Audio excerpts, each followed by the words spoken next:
Postal ব্যালটে বিএনপির প্রতীকের বিন্যাস নিয়ে নির্বাচন কমিশনের আগের সিদ্ধান্তই চূড়ান্ত বলে জানিয়েছেন ইসি সচিব আক্তার আহমেদ। বিকেলে নির্বাচন কমিশনের ব্রিফিংয়ে এই তথ্য জানান তিনি। এছাড়া সম্প্রতি বাহরাইনে পোস্টাল ব্যালট যে ভিডিও সামাজিক যোগাযোগ মাধ্যমে প্রকাশিত হয়েছে, সেখানে নিয়মের কোনো ব্যত্যয় ঘটেনি বলে জানান ইসি সচিব। তবে বিষয়টি খতিয়ে দেখতে বাহরাইনে নিযুক্ত রাষ্ট্রদূতকে নির্দেশনা দেওয়া হয়েছে বলে জানান তিনি। ইসি সচিব আরও জানান, আসন্ন ত্রয়োদশ জাতীয় সংসদ নির্বাচনে রিটার্নিং কর্মকর্তার সিদ্ধান্তের বিরুদ্ধে আপিল শুনানির পঞ্চম দিনে ১০০ জনের মধ্যে ৭৩ জনকে বৈধ ঘোষণা করা হয়েছে।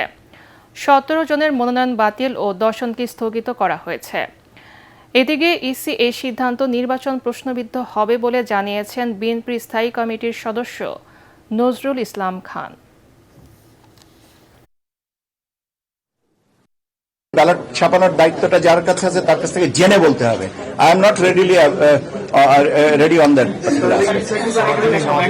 ভাই ইচ্ছাকৃত অনিচ্ছাকৃত বলছি নাকি?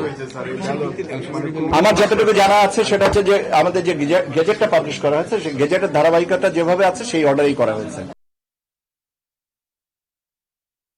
এবং এই নির্বাচনের মাধ্যমে যে সরকার গঠিত হবে, সেই সরকারও কোনো রকম কারসাজি করে ক্ষমতায় এসেছে এমন কোনো অভিযোগ না উঠুক।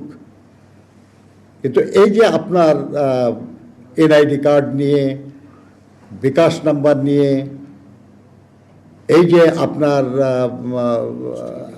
পোস্টাল ব্যালট নিয়ে যে ঘটনাগুলি ঘটছে, এগুলো সবই অনৈতিকভাবে, বেআইনিভাবে নিজেদের পক্ষে অধিক ভোট সংগ্রহের অপচেষ্টা বলে আমরা মনে করি। আমরা শুধু নিন্দা জানাই না, প্রতিবাদ জানাই না, আমরা এই ধরনের ঘটনার সঙ্গে যুক্তদের শাস্তি দাবি করি।